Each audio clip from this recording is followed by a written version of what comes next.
Hey everybody, this is Kennedy Hawk from the MCM crew. This is our hazardous materials warning ahead sign. We are going to be talking about some encounter card spoilers from Galaxy's Most Wanted. If you haven't checked that box out yet, be sure to tune out, like, and subscribe, come back later and watch this video. We are going to be talking all about the fourth villain from that box set in a Nebula strategy guide. So if you don't know Nebula's cards yet, or you don't want to know them, now is your chance to tune out and tune back in later. Nebula. Nebula. She is one of the most difficult villains in Marvel Champions history. And she's difficult for a lot of reasons that we're going to go over in this video. But what are we going to talk about in today's strategy guide? We're going to take an in-depth look at the scenario that makes up Nebula's encounter. The cards that come in her encounter sets, the modulars that are recommended, and all the tricks and things she has to mess us up. So we're going to go through three things in this video. We're going to do a scenario overview. We're going to do some general play tips against Nebula and ways to tackle the problem that she is. And then we'll talk about some very specific deck building and card suggestions that can help you sustain your game against Nebula and hopefully help you sweep away with a victory. So Nebula as a villain has two hooks. Her stats aren't all that impressive. She's a 1-2 in level 1, a 2-2, and then a 2-3, just going up 1 per stat. But her abilities seriously upgrade as she progresses from stage to stage. The first gimmick or hook we're going to talk about with Nebula are techniques. So what is a technique? Let's just read her villain cards and the scheme setup so we can talk about what techniques are. So Nebula 1 reads, the first technique attachment revealed each round gains surge.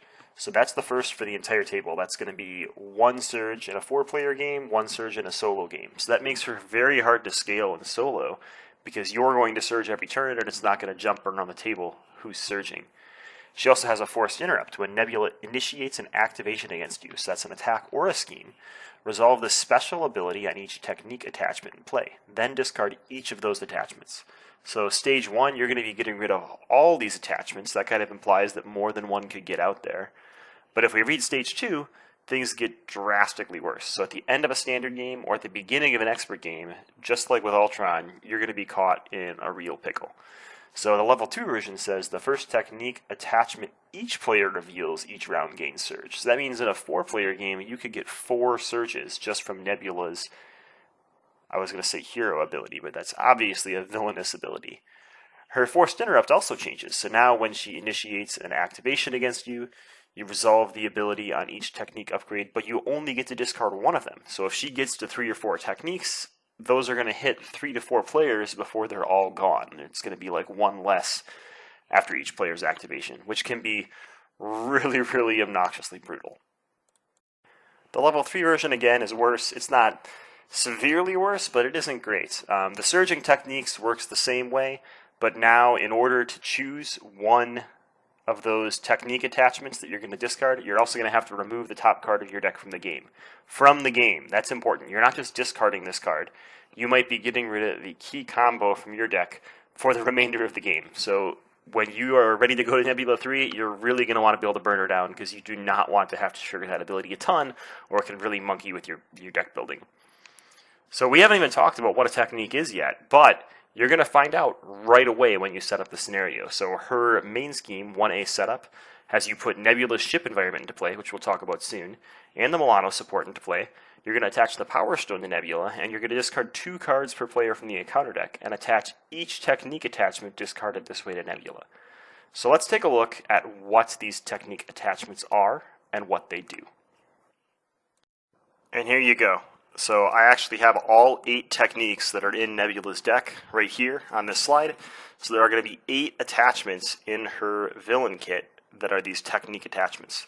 So if you remember, you're discarding 2 per player from the top of the encounter deck. So in a 1-player game, you might discard 2 cards and get none. You might get 2 of these attachments, which could be completely be game swinging for you. And in a 4-player game, you could even get all 8 of these attachments if you're severely unlucky or really lucky in standard, depending on how that goes. So remember, she's going to be triggering the special ability on each of these attachments every time she activates. And depending on what stage you're in, she's going to discard a different number of them. In stage 1, she's going to, not stage, but villain 1, she's going to be discarding all of the attachments after an activation. So that means the first player is going to be taking all of these. As villain 2, she's going to be discarding one of the player's choice, so you're going to have to really think about which attachment you should discard that helps the rest of the team or helps your next turn. And in stage 3, again, it's going to be 1, but you have to pay for it by discarding a card or removing a card from the game from the top of your deck. So most of these attachments have minor effects. Let's read through them and talk about which ones are the worst and which ones can really throw a wrench in your day. So she's got one copy of Evasive Maneuvering. You attach to Nebula and she gains Stalwart. This is by far one of the worst ones for her to get. You're going to find out throughout this video that statuses are a really good way to control Nebula. Her special ability thing happens, her force to interrupt is after she initiates an activation. So if you can keep stunning her, she keeps not initiating activations, and you don't even have to worry about her techniques, which is beautiful. But when she finally gets one through, or when she flips this Stalwart one, she's going to discard Stun and then just come for face. So you've got to be really careful with this Evasive Maneuvering. Its special ability is that you are stunned, and if you are already stunned, it's going to give Nebula another face-down boost card. And Nebula has a ton of boost abilities, so a face-down boost card is extremely brutal. She doesn't have any 3-pip cards in her kit, but I think she's got it's 10 to 12 boost abilities in her kit, and 4 2 boost icon cards, so they can still be rough enough. Luckily, there's only one Evasive Maneuvering. There are 2 wide stances. This one can be annoying. It's reduced the amount of damage Nebula takes from each attack by 1.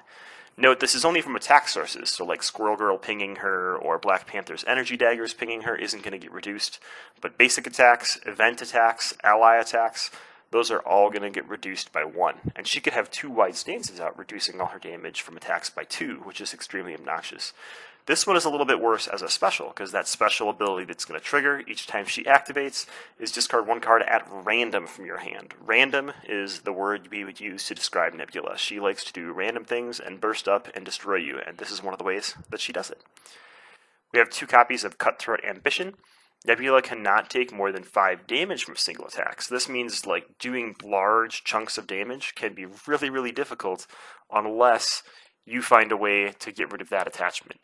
And it's important to know what all of these attachments are so that when you're deciding which attachment to get rid of, you look in your hand and say, oh, I have a bunch of sources of damage that are more than 5.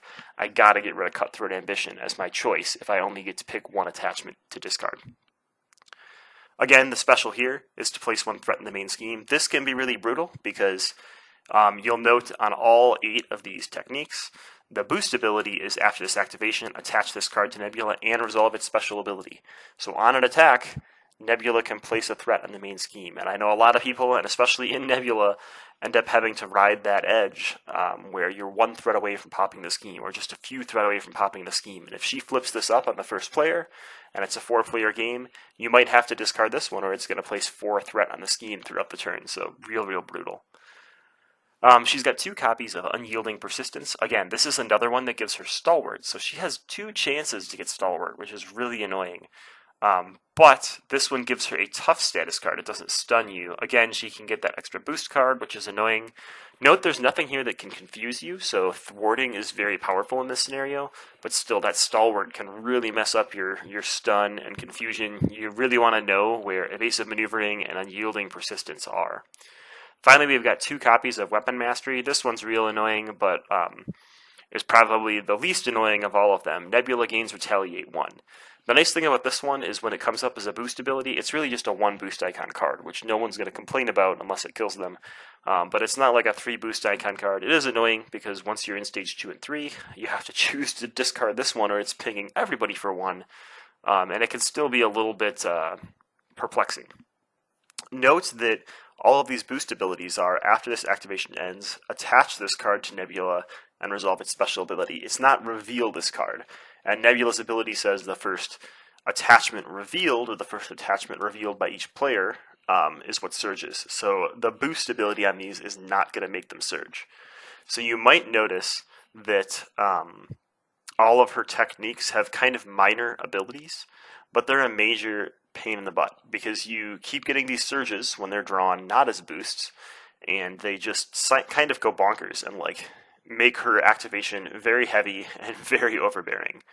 Here in the bottom I said except for Unyielding Persistence, and it cut off the bottom half that says, oh, and evasive maneuvering too. So there are 2 instances of Stalwart. So she's very susceptible to statuses, but you got to know where those cards are and be prepared to lose your status if she gets one of those.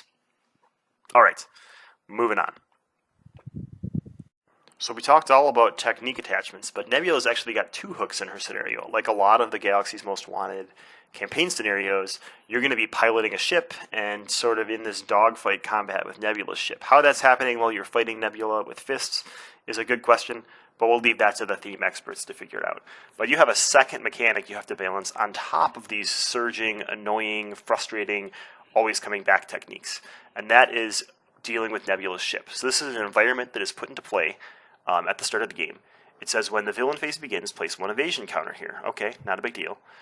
And then it has an ability, first player action. Exhaust the Milano and spend 2 resources of any type to remove 1 evasion counter for each resource spent this way. Okay, so you can remove 2 evasion counters around. But what do evasion counters do?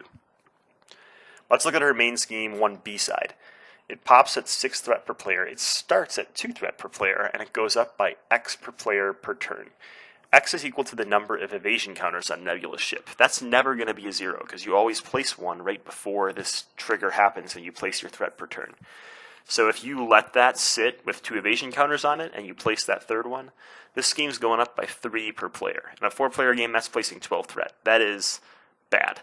So you're going to need to clear Nebula's ship every turn you can if you're hoping to win. You can never let that thing get above 1 counter basically at the end of your turn, or you have something that's going to take you multiple turns to claw your way back from.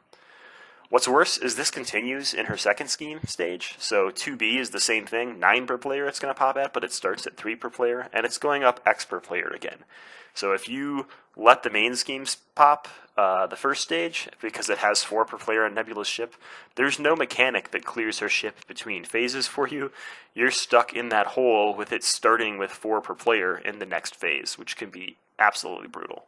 On top of that, there's a ton of encounter cards that place evasion counters. Some of them that just do them naturally. Like here's Barrel Roll, Insight 1, Surge, so you're going to get another card, and it's going to place an evasion counter on Nebula's ship. It even places it on boosts. And these aren't the only treachery cards she has that can place these evasion counters. So you're really going to have to focus on this Nebula's ship.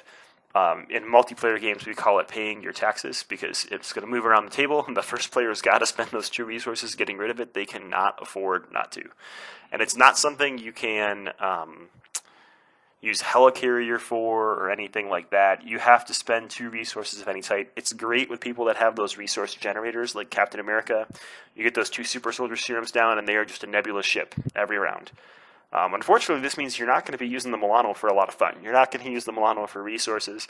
Every once in a while, you might have to cancel a ship command deck, but for the most part, it's just going to be dedicated to going against Nebula's ship. Alright, so how do we round out Nebula's villain kit? There's a couple more cards that focus on each of these aspects, techniques and evasion counters. She's got 2 cards, 2 copies of Ruthless, which is an extra activation card. So it's Nebula Schemes if you're in Alter Ego, Nebula Attacks if you're in hero form.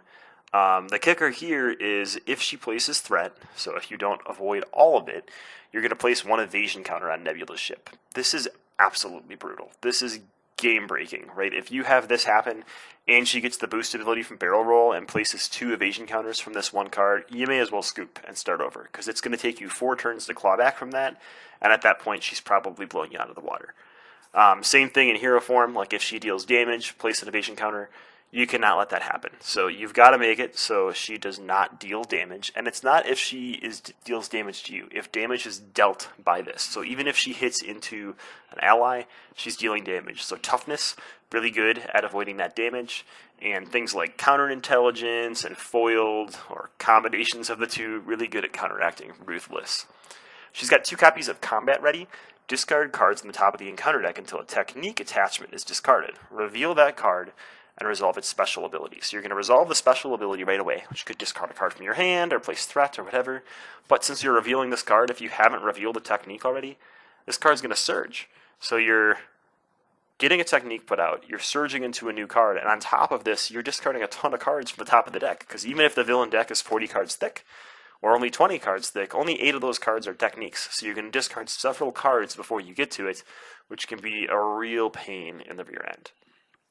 Finally, we have Lethal Intent. It looks like there are some 3 boost icon cards. I forgot about the boost icons on her side scheme. But this side scheme is brutal. It is one of the most mean, horrible, horrific things that you ever want to see. You're going to be cheering for the standard set when you're playing against Nebula. That's all you ever want to see. So when revealed, discard cards from the top of the encounter deck until a technique attachment is discarded. So same thing as combat ready. Reveal that card. So you're not resolving its special ability, which is great.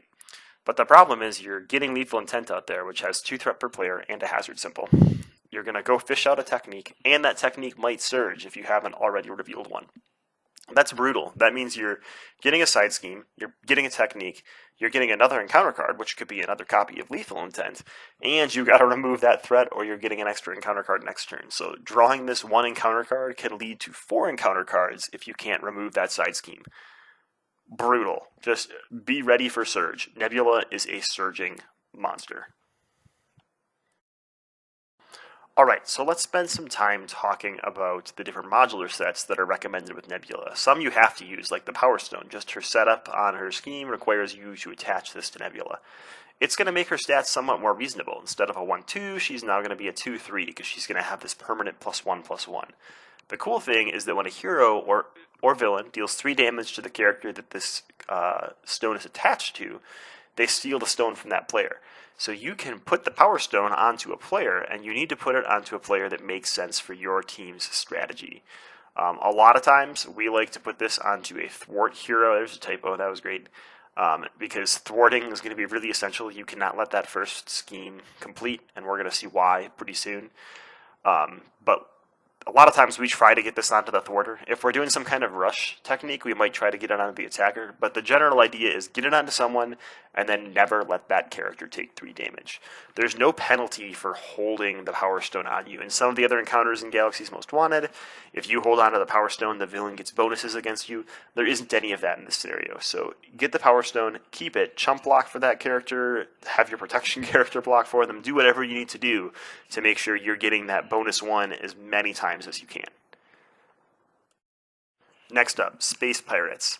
More like the worst modular set you will ever see in your life. And not worst as in like poorly designed, but worst as in they will make you pull your hair out. This is a minion-heavy modular set. So there's 1 pirate commander who's a 2/2 with Quick Strike. All of these minions have Quick Strike, so get ready for that. All of them also have an ability that is after this minion attacks and damages you, do something. With the pirate commander, it's remove 1 card at random in your hand from the game. So not only are you discarding that card, you are removing it from the game permanently.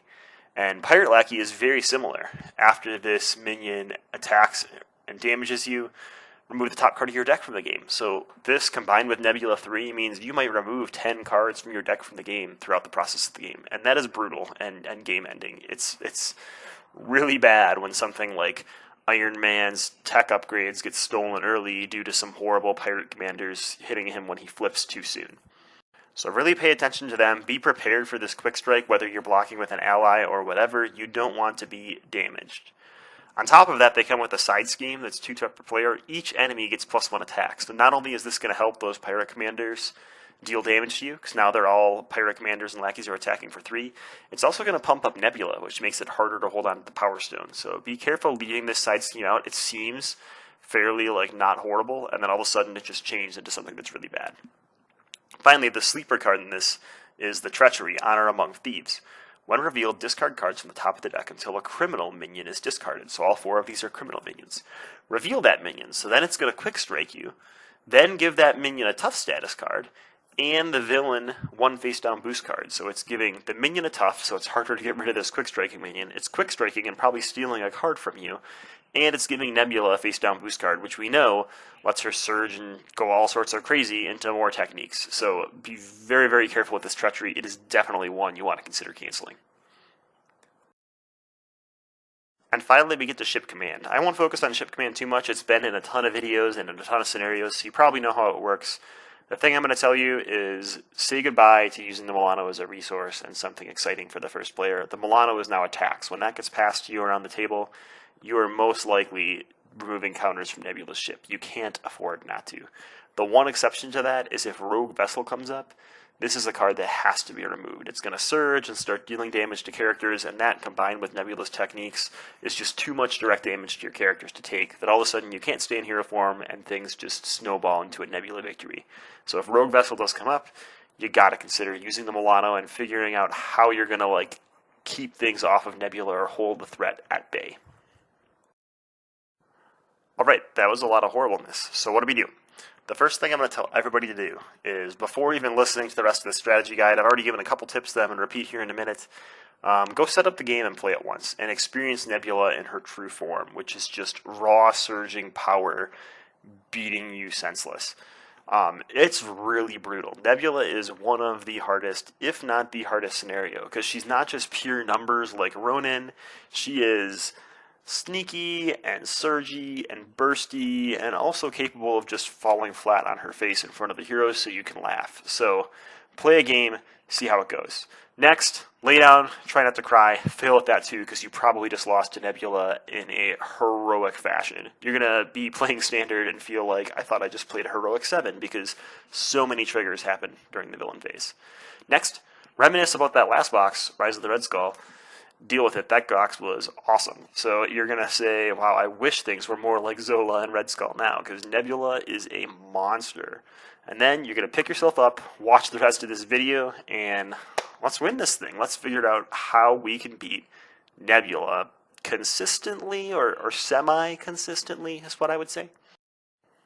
Alright, I'm not going to lie, I'm not going to sugarcoat it. Nebula is difficult. I have lost many games to Nebula, and I've won a few too.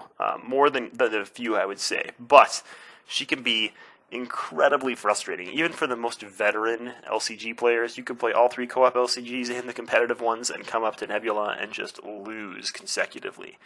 And it can be very frustrating and very off-putting. But don't give up. There's a lot of different ways you can beat Nebula, and there's 3 main strategies I've seen groups take, and all 3 of them have at least taken her down after a little bit of practice and maybe a little bit of encounter deck luck. So there's 3 main strategies you can take, and I'll reference these in future slides, hopefully, if I look at my notes correctly, which I've been ignoring so far. The first one is a control method. So here you're going to go slow and steady, and this is like the typical way I see a lot of groups play Marvel Champions. You go slow and steady. Every round, the villain throws a bunch of encounter cards out. You take the time to deal with all of those threats, and then put whatever remaining damage you have onto the villain. You're not encouraged to attack the villain quickly because you're trying to maintain the board. This is the hardest way to beat Nebula. If you're not consistently putting damage on you, she will overtake you eventually, and there's about nothing you can do to stop that. Eventually, the villain deck is going to shuffle itself such that you are doomed. So don't try to go the control route as much as you can, but if that's what your team truly chooses to do, it's totally possible, but it's going to be a long, grindy game. The next one that I've seen a lot of people have success with is to rush and go all in on aggression. Not aggression the aspect, but aggressive events and attacks, and try to burn her as fast as you possibly can. I wouldn't say what I just said, as fast as you possibly can, because you do have to still be somewhat reasonable. And we'll talk about each of these in future slides, and the reasonableness you have to put into your rush objective if you want to consistently beat Nebula. Then again, you can always use Rush and just keep mulliganing Nebula's deck until things work out for you and work not out for her, and then the magical stars align. But I don't find that template satisfactory. So I'm going to give you a few tips of what you should add to your Rush to make sure your team is somewhat stable but still rushing and putting damage onto the villain. The last type is what I call mid-range, and this is where I've had the most success. It works really well at 2 players, but you kind of split focus, and you deal sizable chunks of damage whenever you can, and you have to take really calculated risks with board control. Maybe there are side schemes you can let sit and play, like the Pirate Lackeys one, or something that has an acceleration icon. But there are some things that you just can't leave in play. You have to get rid of them so you're ready to take opportunities when they arrive. I've had the most luck with this in 2 to 3 player games where someone's playing a glass cannon, just damage monster, and 2 other players are playing more control-y characters, maintaining threat, maintaining the board, and one person is just my job is to hit Nebula for 15 every turn, and that is all I do. And eventually, we get there. Well, let's go through each of these with a little bit more detail, and then we'll move forward from there. Alright, let's talk about the control game style. With the control strategy, you need to play the long game. You're going to be clearing minions and side schemes every turn. This can be really attractive because it's a little bit less chaotic. When you get to the villain phase, you don't have 20 cards in front of you and you're thinking, how am I going to survive this? But because of Nebula's inherent surginess and the fact that she can easily chain through 4 cards in a round or 16 cards in a round, you really have to be ready for those bursts. Never forget when playing the control method to control the number of evasion counters on Nebula's ship. You cannot let that get to more than 2 at the end of your phase because you're going to place that third one and it's almost going to be unsustainable. Now, there's going to be situations where that happens, right? Eventually you're going to draw a barrel roll and it's going to surge into something else that plays an evasion counter. It's bound to happen. So even though you're playing control, you're still on a timer. It doesn't hurt to push damage whenever you can. With this method, you're going to want to make sure that a thwart hero has the Power Stone, because you're going to have to really be dealing with as much thwart as you can, because eventually those evasion counters are going to build up in a long game. Some key cards for control type scenarios are status conditions. You're going to want to make sure you have lots of status conditions. And things that can generally take out things with one action. So you're going to want some sort of minion damage that can deal for 6 or 4, so you can take out all the pirate lackeys. You're going to want the ability to take out 2 per player threat, whether that means Spider-Man or 2 4 Justices. One key card is really counterintelligence, just for keeping the threat under control. Next, let's talk about aggression or rush. You're going to want to push damage as much as you can. You're going to tank minions whenever possible and just deal big numbers to Nebula. In a standard game, for one player, she has, or for any number of players, she has 31 hit points per player. So if you can survive 4 rounds, where every player does 8 damage per round, roughly, you're going to be able to take her down with a couple hit points to spare. She doesn't have any healing in her kit. She does have that one special ability that can give her tough, which can really put a damper on your day. But if you can get to that sweet spot, you should be good to go. Now, not all heroes can sustain 8 damage a turn without any setup, so you're going to be looking for characters that don't require a lot of setup, right? Captain America can do 4 damage for 1 card a round. So you've got the other 4 cards in your hand to do 4 more damage. He can easily get to 8 with no setup. Same thing with Doctor Strange and Star-Lord. But slower heroes that take some time to build up to that 8 damage per turn aren't going to be so good at the rush strategy. You're going to want to assure that a high attack hero that's using basic attacks has that Power Stone. So we're talking about characters like Hawkeye or Captain America, where they're really just trying to pound through with a 3 to 5 damage base attack as many times as they can. And that will be what is successful for you for Rush. With Rush, you're really going to want to take advantage of allies and high health hit point pools. Remember, those pirates, when they quick strike you, are going to be taking cards from your deck. So any allies you have can be used to tank them. And allies like Spider-Girl, she seems kind of control-y, but she can be really good in an aggro and the mid-range deck for helping you tank those minions for longer and longer and longer. Finally, let's talk about mid-range. This kind of works best in multiplayer, but you can still do it in solo, and the real key to mid-range is taking calculated risks with what you leave on the board. So when minions come out, a lot of Champions players, myself included, have this inclination to get rid of the minion, get rid of the side scheme, worry about the villain later. You can't really afford to do that with mid-range strategy, and you can't really afford to do that against Nebula in general. So when something comes out, you have to sit there and think, can I survive to leave this out for a couple turns? If I leave this out for a couple turns, does it get me to a victory? Or am I going to be sustaining this for 5 or 6 turns, which is going to lead to a defeat? And there's going to be that trigger point where you've really got to decide what you can leave on the board. There's a couple cards that can really help with prolonging what's on the board. I'm thinking of big health allies that can block minions for multiple turns, counterintelligences that can stop the scheme from going off and let you avoid thwarting for a round when you would normally have to. So really focus on those things that are going to let you leave things on the board and take care of them later, or potentially push for the win. Alright, let's get into some specifics here. So Nebula is very weak to status conditions. If you can stun or confuse Nebula, you're going to avoid a lot of these techniques going off, and you can sort of push them onto the player that you want to deal with them using these stuns and confuses strategically. You're going to want to watch out for those 2 techniques I mentioned earlier. Again, here I only wrote about unyielding persistence, but there's 2 of them that can give her stalwart, and they can really ruin your day. So once those are in the discard pile, you have this really good chance to be able to control Nebula. You also need to pay attention to how many of those techniques are in the discard pile anyway, because if all 8 of them are there and those things come up that discard until you find a new technique, you know there's several cards in the deck that are just going to give you an acceleration counter. So you got to be prepared for that too.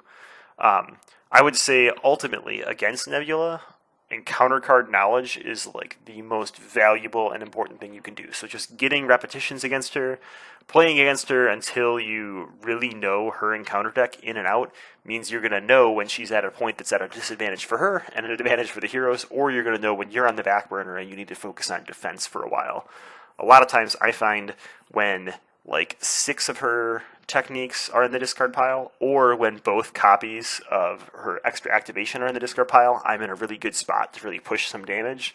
But if there's a ton of techniques, and if there's barrel rolls still in the discard pile, all of a sudden I'm like really hesitant to push super fast or super far.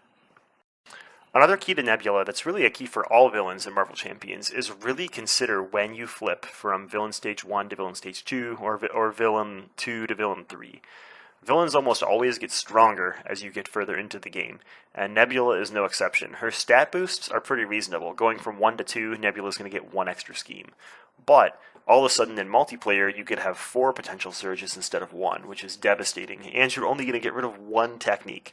So in Standard, I urge you, keep Nebula in Phase 1 so that the first player is discarding all of those techniques and everybody else is having a pretty easy activation, and wait until you can push a ton of damage on Stage 2 to flip her, and then just burn her down as fast as you can. Same thing for 2 to 3, right? In 2, she's discarding 1 technique only, which is already hard enough. But in 3, you're going to be discarding the top card of your deck, and she's going to jump to 3 attack, which means if you don't defend her attack, even if she boosts for 0, she's stealing the Power Stone from you. So it becomes immensely harder to deal with the second and third stage of Nebula. So stay at the lower stage as long as you can. If you're going to build something in your board to get to that consistent damage that lets you burn the next stage, do so. You will not regret it.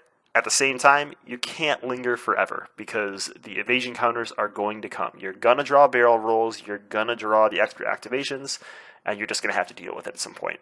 So linger, but not for too long. Next specific game tip, and this is kind of a deck building tip too. Put target acquired in your deck. Like, just do it. It's going to save you from so many horrible things.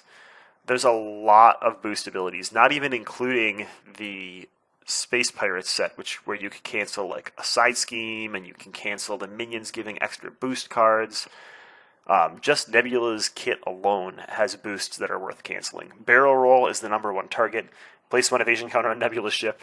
That's devastating. I would rather see a 4 or 5 boost icon card than see that boost ability come up. So you are not going to regret having a target acquired in play. I even run 2 in most of my decks against Nebula, and I play them and I use them with much ease. I would say don't hold on to your target acquired forever, especially if you're running 2 or 3 of them. Use it when it's opportunistic, because you'll draw into it again, especially right before you're about to shuffle your deck. It's a good time to use it so that you can get a second use out of it in the game, because you're not going to be shuffling your deck 4 or 5 times against Nebula. She's going to have given you the beat down by then. So some of the key ones to cancel I've always found are Cutthroat Ambition, Weapon Mastery, and Barrel Roll. So Cutthroat Ambition places 1 threat in the scheme. If you have target acquired there, it basically becomes like a mini counterintelligence, right? If you're 1 threat away from popping that scheme and you're able to cancel that 1 threat placement, and it would also chain to players 2, 3, and 4, you're going to be so happy to have target acquired that. Same thing for dealing damage. You can easily say, oh, I can face tank this hit from Nebula, and then all of a sudden she boosts into a Weapon Master, which uses 1 extra damage to you, and then she draws an Assault, which makes her do it all over again. So don't be afraid to use target acquired. Even if you're playing in campaign mode and you know it's just going to be a resource against the collector, it's worth it. Just bring it. I talked about Nebula having a lot of randomness, and that's because Nebula's going to surge. Like, you may as well look up Nebula in the dictionary and it says surge. That is the answer to what she is. And this means a couple things. First, we have to prepare for card combos. There's a lot of different combos that can happen. Like, you can get a barrel roll, or you could get the extra activation that places a threat if it deals damage, and then her boost icon is barrel roll, and all of a sudden there's 2 extra evasion counters out there. Or she could get a technique which surges into an attack, or she could get the discard card things until you find a technique. She discards the last card in the deck as a technique, and then it forces her into a scheme activation. There's a ton of things that can happen, so be prepared for anything. That would be my answer. So cancels, the ability to defend, the ability to pivot real fast and have like a maneuverable deck is really, really important. So a couple things. Espionage is a great card against Nebula. I used to be an Espionage hater and say, okay, well, you're spending 2 resources to draw 2 cards later.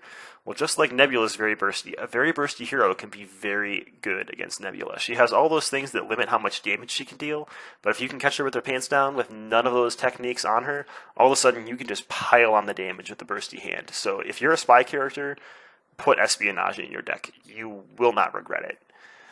Prepare for these things to get out of control. So bring allies to chump with. It doesn't hurt to, face tank something if it's going to let you survive, because what chains out of her encounter deck might be worse than what's hitting you from her original attack. And then finally, don't let it frustrate you. Just laugh at it. This is a game at the end of the day, and bad things are going to happen to you, but bad things will happen to Nebula too. So what you need to do when crazy things happen out of the encounter deck is just laugh at it. Look at the table, because at the end of every villain phase, the table state is going to look completely different, and then pivot and figure out what the best move for you is, especially talking as a team. Don't play as 4 individual players, but at the end of the villain phase, take a moment to evaluate the table and figure out who can take care of what threat and who can deal damage to Nebula, because that's what's going to drive you to a victory.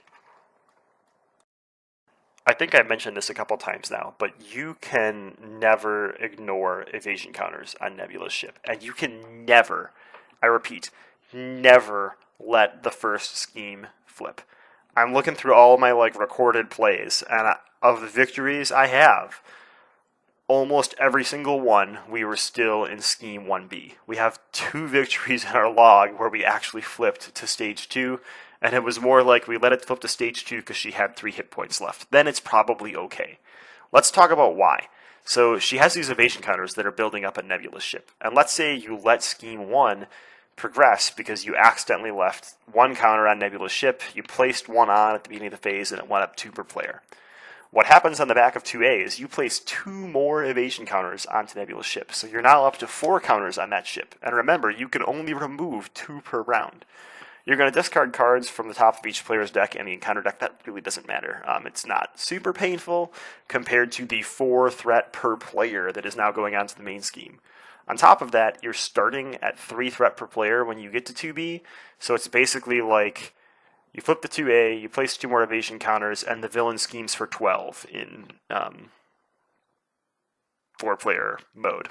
That's bonkers insano, right? All of a sudden, your thwarting player is not going to be able to get enough help to remove everything that happens. Like, adding those 2 counters basically sets you back a turn. It's like, not only did you forget to remove things from the evasion counters from Nebula's ship, but now the villain got to take 2 turns and you forgot to do it again, and it just snowballs to a defeat. So never, never let the scheme go to stage 2. It will not end well.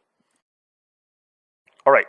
Let's wrap up with some cards that I think are really clutch to include against Nebula. I'm not going to go into what heroes are best against her. Strong heroes are going to be good against her.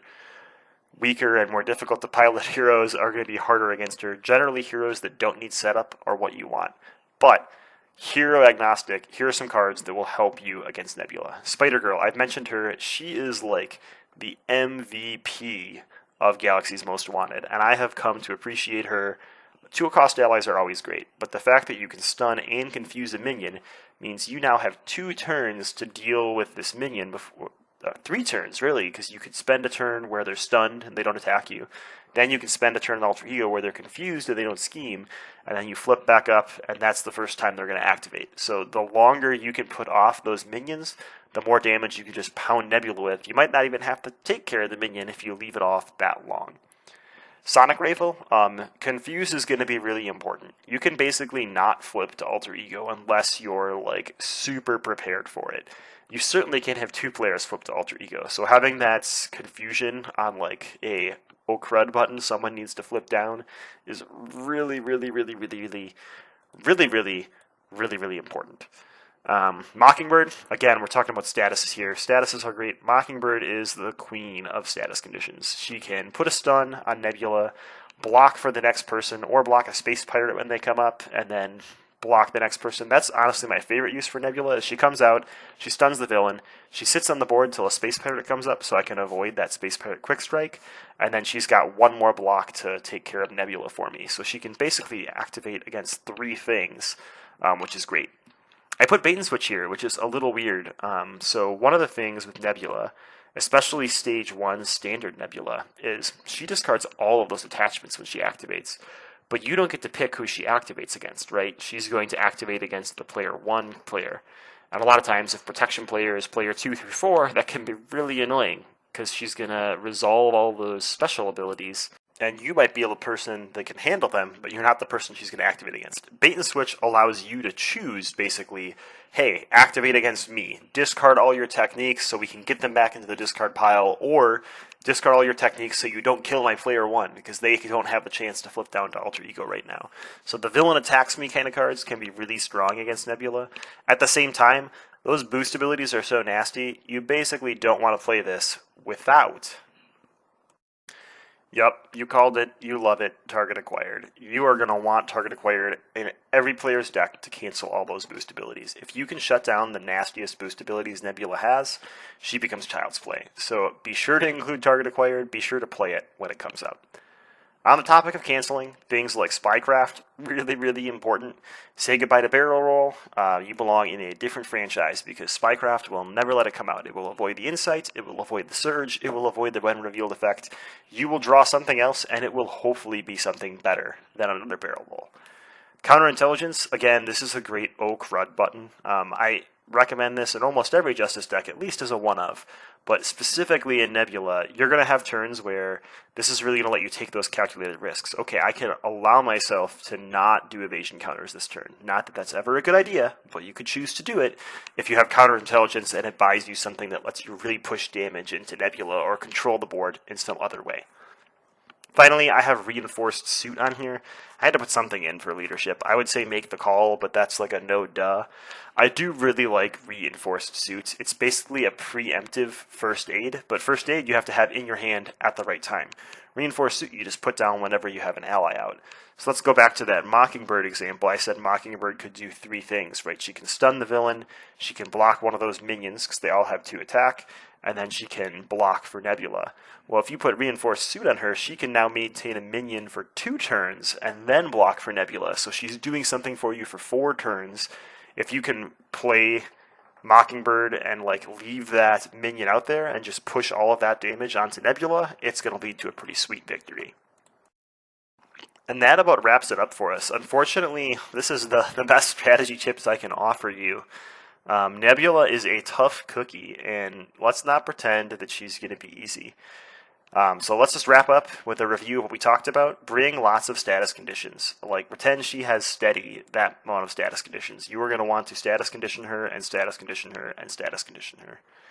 Only flip when it's absolutely safe, and never more than 1 player at a time. Even if she's confused, this is a risk you probably don't want to take. And take really calculated risks with side schemes and minions. This is very counterintuitive to the way I teach people to play champions and the way I normally play. But with Nebula, you have to figure out when can I leave something on the board and when do I need to go for the kill. And there's not been a scenario I've experienced where it's more important to figure that mindset out. Priority here, in my opinion, goes to guard minions and hazard and crisis icons. If a guard minion is on another player, and you decide to ignore it for a round, they might be the first player next round and have a ton of damage that they can't deal to the villain, and there's nothing more brutal than that. Similar situations happen with crisis icons and hazard icons, so get rid of those. Consider leaving the other things if you can.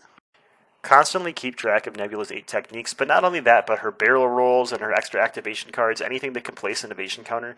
You want to know where those cards are at all times, and if they could be face down in front of you, because that could completely change whether you end your turn in hero form or alter ego form and all sorts of things. In Standard against Nebula 1, make sure you buff up the first player. This is kind of a tip for Standard players, but she's going to discard all of those techniques to the first player. That player is going to have to deal with all of those activations, but then everybody else has a fairly easy activation, although she could still flip more techniques as boost cards. All right, and at the end of the day, make sure you have fun. Nebula is going to seem like she's not fun, but that sweet victory you get, even if it's the 1 in 100 games, is going to be so worth it. She is a tough challenge for even veteran players, so don't feel bad if you lose to Nebula. Do feel frustrated because you're totally allowed to get frustrated when things just surge out of control, especially when you think you made the best decision.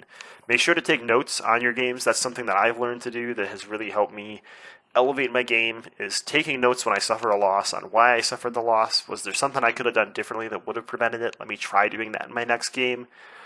She's sure to or frustrate everyone with her RNG. She kind of just can surge into a million things.